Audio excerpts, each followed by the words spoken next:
Bueno, buenas tardes a todos. Mi nombre es Brenda Varela, yo soy médica neumonóloga del Hospital Alemán y vamos a hablar de sarcoidosis. Más que nada sabemos que es una enfermedad sistémica, pero vamos a hablar del compromiso pulmonar de la sarcoidosis.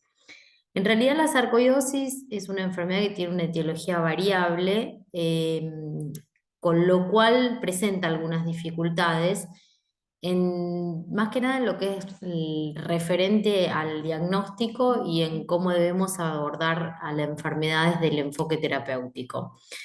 Lo más importante que yo quiero descartar es que si bien parece una enfermedad que es fácil de diagnosticar, siempre se presentan las mismas dificultades. ¿Cuál es el sitio que debemos biopsiar? Si nos alcanza con las imágenes pulmonares o debemos siempre hacer una biopsia pulmonar, si el tratamiento de elección son los corticoides o hay que asociarlos a algún inmunosupresor. Entonces, un poco el objetivo de esta clase va a ser ir evaluando juntos estas posibilidades. Entonces, para esto vamos a presentar un caso clínico de una mujer joven de 29 años, no tabaquista, que ella consultó por dolor torácico asociado con astenia, esto es muy importante en la sarcoidosis y la fatiga, después lo vamos a ver, y tiene disnea clase funcional 2 de una semana de evolución. Como antecedentes de importancia, ella tiene un aborto espontáneo producido en el 2016 y tiene un tatuaje en el 2017, acá en la zona de la mano, y ese tatuaje cuando se biopsió, porque se le había puesto un poco eritematoso, dio una inflamación granulomatosa sarcoidal. En el examen físico, cuando se presenta neumonología, tiene una saturación de 95%, tiene buena entrada de aire bilateral, no presenta rales, no presenta sibilancias ni ningún otro signo en la auscultación pulmonar, y el examen cardiovascular es normal.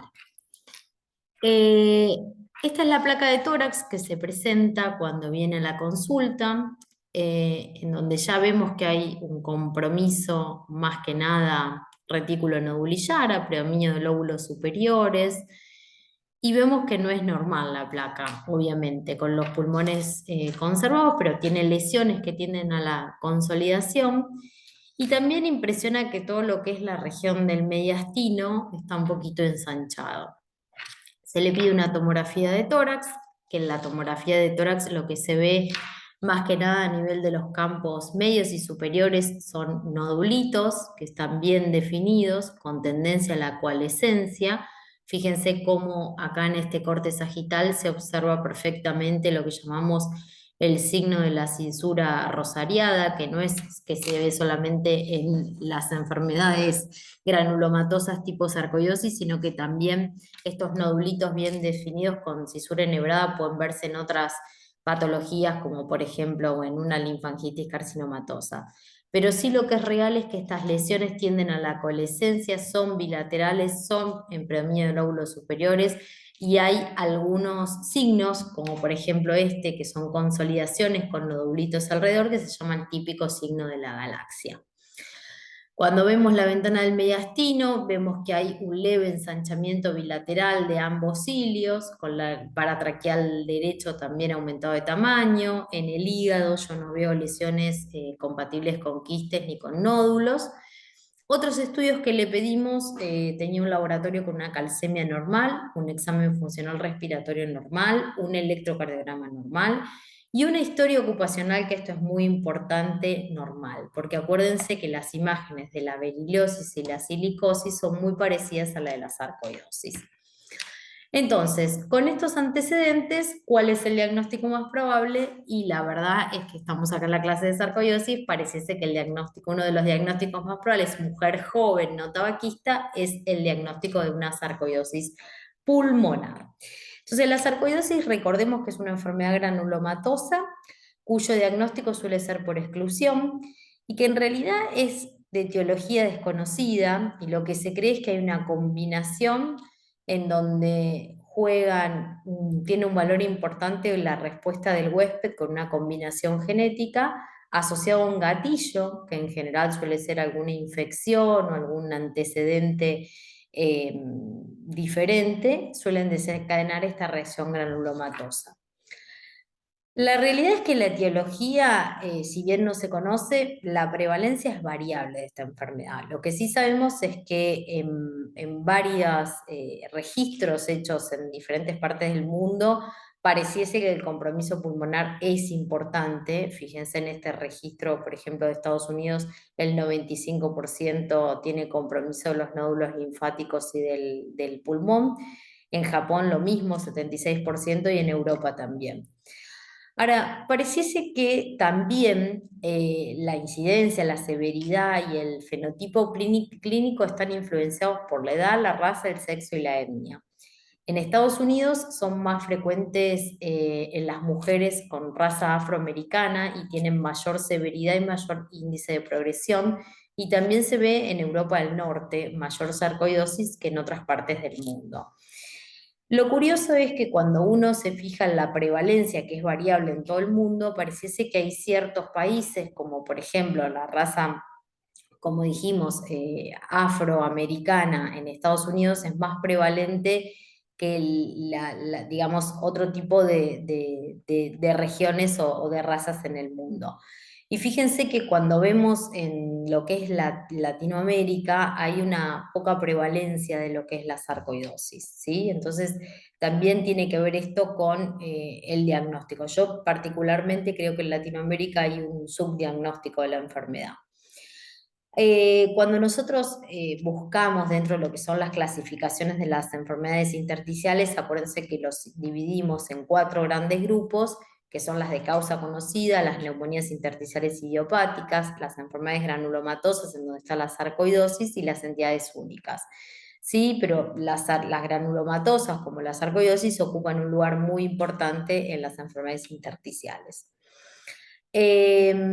Otra cosa importante es, como dijimos en esta paciente, y volviendo a nuestro caso, ella tenía un granuloma y tenía una reacción en el tatuaje, que tenía una reacción granulomatosa tipo sarcoidal. Ahora la pregunta es, ¿me alcanza esto para hacer el diagnóstico de sarcoidosis?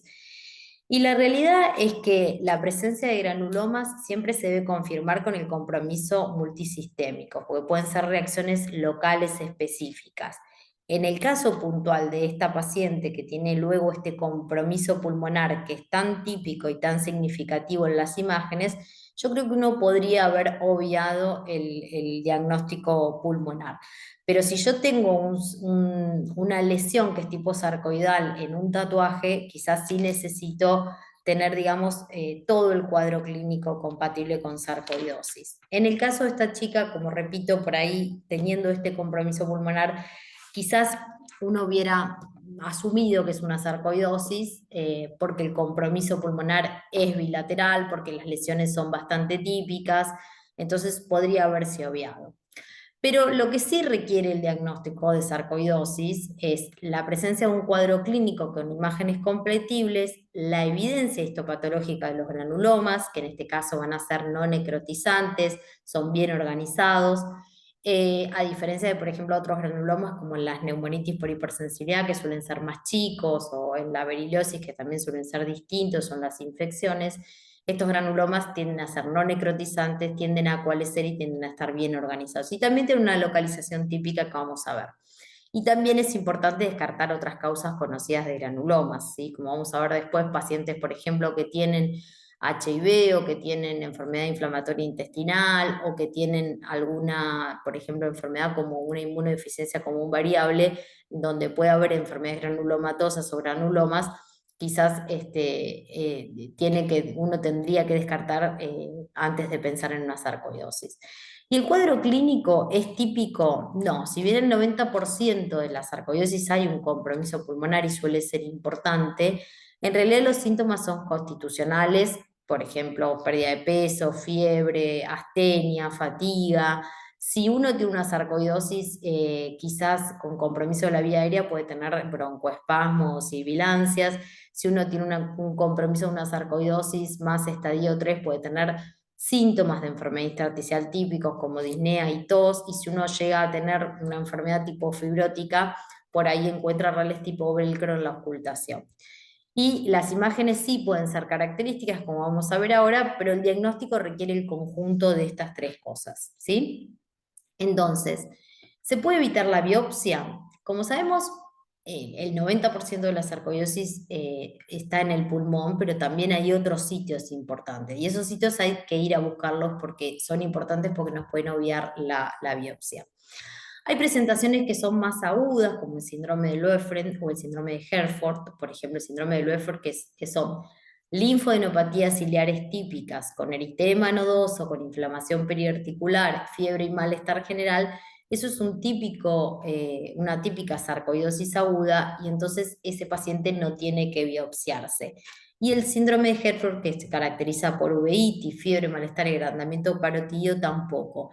Y a partir de ahora tampoco las linfadenopatías que son bien típicas ciliares bilaterales. Como vamos a ver ahora, hay nódulos que son típicos o ganglios que son típicos de localización de la sarcoidosis que nos podrían hacer evitar la biopsia de pulmón. En este caso, por ejemplo, si yo tengo un paciente como es muy parecido a la paciente que yo les presenté la tomografía, en donde yo tengo estos nódulos con signo de la cisura rosariada, con estas coalescencias, con el signo de la galaxia y con linfadenopatías bilaterales, debería evitarse la biopsia de pulmón porque uno casi que le pone el sello que es una sarcoidosis. Entonces, hacen más probable el diagnóstico de sarcoidosis, por ejemplo, si yo vivo en ciertos lugares como, por ejemplo, en Estados Unidos y pertenezco a la raza afroamericana o vivo en Europa del Norte, si soy mujer, si tengo linfadenopatías simétricas y bilaterales, si mi presentación es asintomática, o sea, no tengo síntomas B, si tengo linfopenia y si tengo una ECA elevado, compromiso multisistémico. Y hacen el diagnóstico menos probable porque ahí yo por ahí pienso más en un linfoma o en otro tipo de tumores o en otro tipo de compromiso ganglionar. Si tengo una edad o menos de 18 años o más de 50 años, si soy fumador, si tengo exposiciones a, como dijimos antes, acuérdense que de las neumoconiosis, la beriliosis y la silicosis son muy importantes porque descartarlas porque tienen casi las mismas imágenes en el pulmón. Si yo tengo historia de hipogamaglobulinemia, tuberculosis o infecciones recurrentes, o si tengo alguna enfermedad sistémica que puede dar reacciones granulomatosas, como dijimos previamente, el HIV, malignidad o una enfermedad intersticial, una enfermedad inflamatoria intestinal. Sí, esto ya lo dijimos, el 90% tiene compromiso pulmonar y los síntomas son inespecíficos. ¿Y cuál es el rol de las imágenes? La realidad es que la mayoría de las placas de tórax de los pacientes son patológicas. El 85 al 90% de una placa de tórax de un paciente con sarcoidosis es patológica.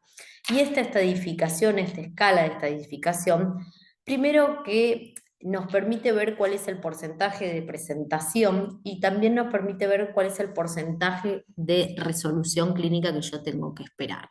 Entonces, por ejemplo, un estadio 1, como sería en el caso de esta placa de tórax, en donde yo tengo compromiso solo de los ganglios biliares bilaterales, es la forma de presentación más común de la sarcoidosis y yo espero que la enfermedad resuelva espontáneamente entre el 50 y el 90% de los casos. Y en general, estos pacientes remiten espontáneamente. Entonces hay que esperarlos, no hay que tratarlos. El estadio 2, que es una combinación de estos ganglios bilaterales con compromiso parenquimatoso, es la segunda forma de presentación de la sarcoidosis y ya el porcentaje de que retrograde espontáneamente es un poco menor y la decisión de tratar o no tratar esta sarcoidosis va a depender de otros factores, como por ejemplo los síntomas que tenga el paciente, disnea de esfuerzo o la alteración que tenga en la función pulmonar. La caída de la capacidad vital forzada, la difusión, también nos puede alentar a que nosotros instauremos un tratamiento con corticoides. Un estadio 3, que es la presencia solo de compromiso parenquimatoso, y eso ya tiene menos posibilidad de retrogradar, y un estadio 4 que por suerte es el menos frecuente, pero uno no, ya directamente, como es de esperar, no tiene porcentaje de retrogradar. Hay que acordarse que si bien la sarcoidosis parece una enfermedad benigna, entre un 20 y un 30% tienen evolución a la progresión. Y en esos pacientes hay que estar atentos y por eso hacemos un seguimiento a largo plazo de la sarcoidosis. Fíjense que la tomografía típica de una sarcoidosis es esto donde también podemos encontrar, además de estos ganglios bilaterales iliares, podemos encontrar estos signos que no es que la tomografía tenga contraste, sino que tiene calcificaciones que son como irregulares, que por ahí se llama signo de la escarcha, ¿sí? También es importante tener en cuenta que yo cuando miro la tomografía, yo no hago, no soy radióloga, pero lo importante es ver la localización y la simetría. Si la localización es bilateral y es de los ganglios iliares y más que nada paratraqueal derecha y son simétricas, el diagnóstico fuertemente es de sarcoidosis. Ahora, si las adenopatías, por ejemplo, son en mediastino anterior, yo voy a pensar más en un linfoma. Si son unilaterales, por ahí voy a pensar más en una enfermedad granulomatosa tipo tuberculosis o una infección tipo una aspergilosis u otro tipo de enfermedades producidas por hongos, o voy a pensar más que nada en alguna malignidad y no tanto en una enfermedad bilateral, ¿sí? Como en una sarcoidosis. Entonces, eso es importante. Cuando yo tengo los nodulillos estos que son característicos que se llaman bien definidos, a diferencia de lo que son los nodulitos vistos en una neumonitis por hipersensibilidad, que son en general mal definidos, los dos nodulillos estos están en las dos enfermedades, están localizadas en los lóbulos superiores, pero la sarcoidosis son en general perilinfáticos y son bien definidos, o sea, yo veo bien los nodulitos. También está este signo que yo les comentaba, que es el signo de la cisura enhebrada, y la distribución es perilinfática. Suelen estar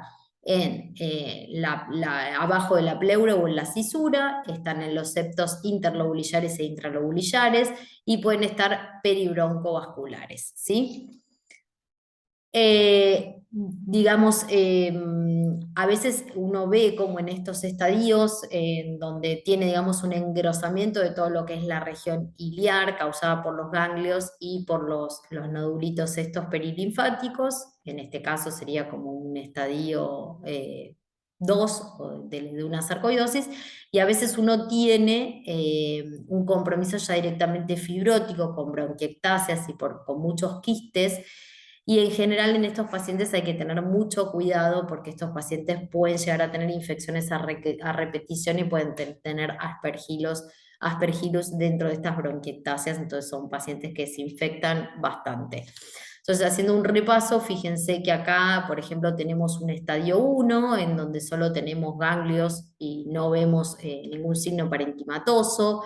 Acá tenemos, por ejemplo, un estadio 3, en donde vemos toda esta cantidad de nódulos, con algunos con tendencia a la coalescencia y la cisura enhebrada. Un estadio 4, que fíjense cómo está localizado en lóbulos superiores, que tiene algunas retracciones y algunas bronquiectasias por tracción, y también fíjense cómo eleva ambos el árbol traqueobronquial por toda esta retracción fibrótica hacia arriba. Y esto que es lo que hablábamos con el signo de la galancia, que son la tendencia a la coalescencia de los nódulos, de los que hacen estas consolidaciones con todos los nodulillos alrededor, que es el signo de la galaxia.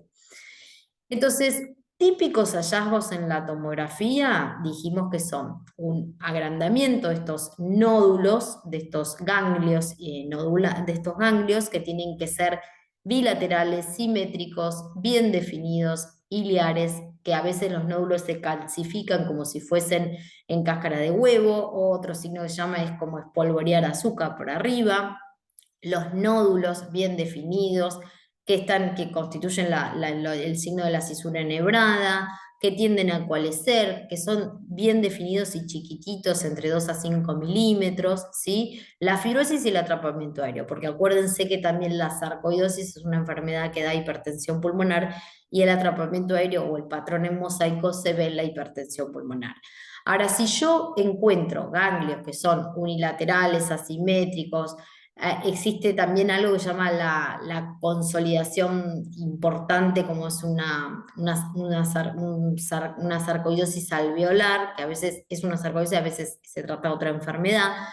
Si tengo un nódulo solitario, por ejemplo, o tengo una nodularidad que es tipo miliar, o tengo bullas, quistes, y acuérdense que la sarcoidosis es una enfermedad que muchas veces los radiólogos le dicen como la gran simuladora, porque hay signos típicos y hay signos que no son tan típicos en la tomografía. Pero acuérdense que si yo tengo signos típicos, nos pueden hacer evitar una biopsia de pulmón. Entonces esto es importante. Ahora, existen estrategias diagnósticas cómo elegir el órgano a biopsiar, ¿sí? Porque, por ejemplo, esto es una discusión que siempre tenemos. ¿Qué hago? ¿Le hago una endoscopía? ¿Le hago una biopsia de pulmón? Bueno, para todo esto, esto está estandarizado por suerte y es muy importante que lo tengamos en cuenta. Entonces, yo voy a elegir el sitio de biopsia de acuerdo a la experiencia que tenga en mi centro, las comorbilidades que tenga el paciente, la accesibilidad, la preferencia del paciente. Doctora, yo no me quiero dormir, si tengo un ganglio más accesible o tengo una imagen típica, no tengo ganas de hacer una endoscopia en medio de la pandemia, directamente, si es típico, tráteme y listo, ¿sí? Entonces, yo voy a elegir el pulmón, pero voy a elegir primero otros órganos donde yo pueda sacar un granuloma y terminar de confirmar mi diagnóstico, si es que necesito la biopsia. Y estos sitios van a ser los nódulos linfáticos, por ejemplo, extranodulares, o por ejemplo la piel, o por ejemplo el hígado. Si yo tengo accesibilidad de otras regiones, voy a ir a otras regiones por sobre el pulmón, ¿sí? Ahora, si yo tengo que elegir el pulmón, esto es muy importante. Si yo tengo un estadio 1, en general, que son ganglios, voy a buscar un procedimiento que a mí me sirva más para ver los ganglios, ¿sí? Entonces, lo que voy a buscar es, o voy a hacer una biopsia por aspiración, ¿sí? O voy a hacerle un EBUS a este paciente. ¿Por qué? Porque tengo más rédito diagnóstico. Aparte, el EBUS tiene alta sensibilidad para detectar los granulomas. Si bien es poco específico para sarcoidosis, pero me identifica donde hay un granuloma y yo lo puedo ir a biopsiar, ¿sí?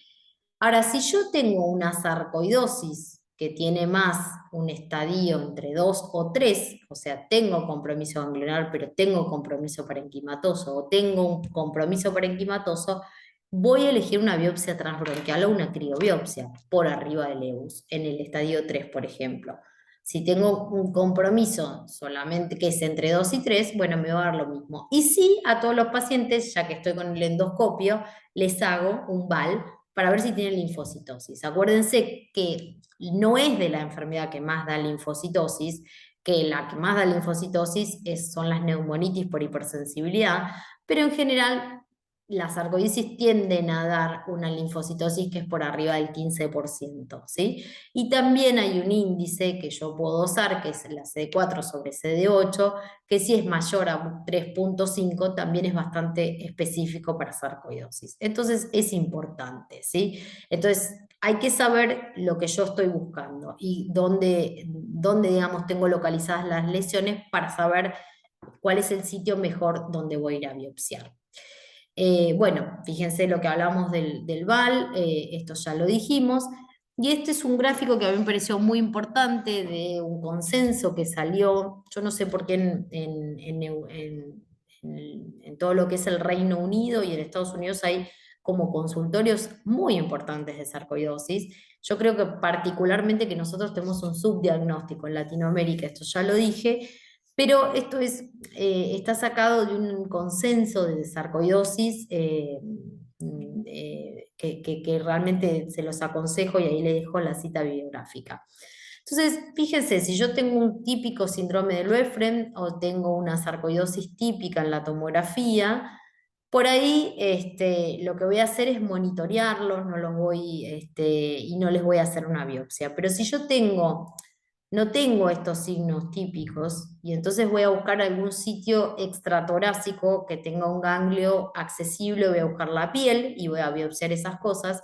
Pero si yo no tengo esos sitios, bueno, me plantearé dónde está localizada la enfermedad, ¿sí? Si la enfermedad tiene un predominio, un estadio 1-2, esto significa que tengo ganglios solos o que tengo ganglios más enfermedad parenquimatosa, y entonces voy a hacer lo que dijimos, una biopsia por aspiración o un EBUS, y a todos les hago un VAL porque siempre suma, y además descarta las infecciones y la enfermedad maligna. Y si tengo una enfermedad que es predominantemente parenquimatosa, mi elección va a ser o una criobiopsia o va a ser una biopsia transbronquial. Y si yo tengo un estadio, una enfermedad mixta que tiene los dos compromisos, puedo elegir las dos cosas. Puedo hacer una biopsia por aspiración, un EBUS más un VAL, por ejemplo. ¿Sí? La anatomía patológica, como dijimos, el granuloma tiende a ser no necrotizante, son granulomas bien organizados y en general están localizados donde van, están más localizados, siguen a los ganglios de la sarcoidosis, que son todo lo que es peribroncovascular, subpleural y los septos intralobulillares. ¿Sí? Esta es la biopsia de mi paciente, que aunque ustedes no lo crean, se hizo una biopsia transbronquial. Creo que no es discutible, se podría haber hecho o no se podría haber hecho. La realidad es que ante una paciente joven uno siempre por ahí le genera un poquito de duda, entonces la hace. Y lo que sí tiene son varios granulomas bien organizados. Y bueno, finalmente el diagnóstico fue de una sarcoidosis, ¿sí? Yo creo que hay un retraso en el diagnóstico porque se piensa poco y porque en realidad muchas veces uno hasta lo puede diagnosticar en un catastro. Entonces es importante siempre, digamos, tener un alto índice de sospecha. Una vez que yo le diagnostiqué, es muy importante hacer un checklist inicial de todas las cosas que yo le tengo que pedir para ver las enfermedades extrapulmonares, el compromiso extrapulmonar de la sarcoidosis. Además de pedir una química completa, un análisis de laboratorio, un perfil de laboratorio completo, siempre voy a tratar de pedirle una enzima convertidora de angiotensina, que si bien eso no me diagnostica, sí me permite, es un factor pronóstico y de seguimiento. La elevación o el descenso de la angiotensina es importante. También hacer una historia clínica exhaustiva para descartar todo esto de las infecciones y las ocupaciones de los pacientes. Pedirle una calcemia para ver el compromiso renal o el compromiso sistémico de la sarcoidosis, que da hipercalcemia, hipercalciuria, una orina de 24 horas para ver el calcio en orina. Siempre pedirle, aunque sea una espirometría y un examen de difusión de monóxido de carbono, para el seguimiento de estos pacientes, para ver si hay caída, progresión de enfermedad, estabilidad, o para ver si decidir si yo tengo que tratar o no a este paciente, un electrocardiograma por el compromiso cardíaco de la sarcoidosis, un examen oftalmológico y una PPD, por favor, antes de empezar cualquier tratamiento con corticoides. ¿Y a quién debo tratar? Bueno, en general, las drogas que digamos, son de elección, son los corticoides sistémicos, ¿sí? Aquellos pacientes que por ahí yo no los trato, pero decido no darle corticoide sistémico, pero tienen un poquito de tosecita y les doy budesonide, eso lo van a encontrar que es discutible en la bibliografía. En general no está avalado ese tratamiento, o yo trato con corticoides sistémicos, pero los corticoides inhalados para la sarcoidosis, salvo que yo tenga una enfermedad de la vía aérea que es poco frecuente, en general no se usan. Sí son tratamiento de primera línea los corticoides sistémicos, de segunda línea son algunos inmunosupresores como la azatioprina o el metotrexate, que es lo que más se usa, el metotrexate, y de tercera línea como que son los inhibidores como por ejemplo el infliximab o el adalimumab. Entonces, yo no voy a tratar todo lo que sea un estadio 1. ¿Por qué? Porque la posibilidad de remisión es alta. Un síndrome de Löfgren, porque también tiene alto índice de retrogradar espontáneamente, aunque ojo con eso, porque hay pacientes que tienen artralgias y que están o con mucha fiebre y que son muy sintomáticos y uno con los corticoides les mejora la vida. O aquellos pacientes que son asintomáticos, por ahí tienen un estadio 2 o 3, pero son asintomáticos y tienen pruebas de función pulmonar normal. Esos pacientes son más discutibles. En general, ustedes van a encontrar que uno tiende a tratarlos, pero también podría no tratarlos y esperarlos. Es una opción válida.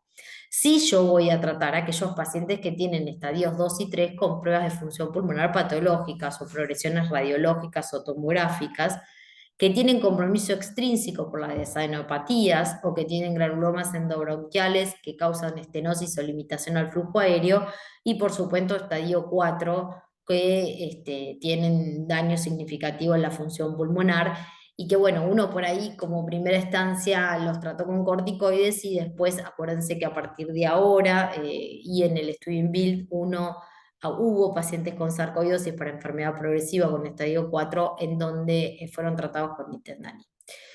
Entonces, el tratamiento controversial va a ser el estadio 2 o 3 asintomático, como yo les decía, que van a encontrar,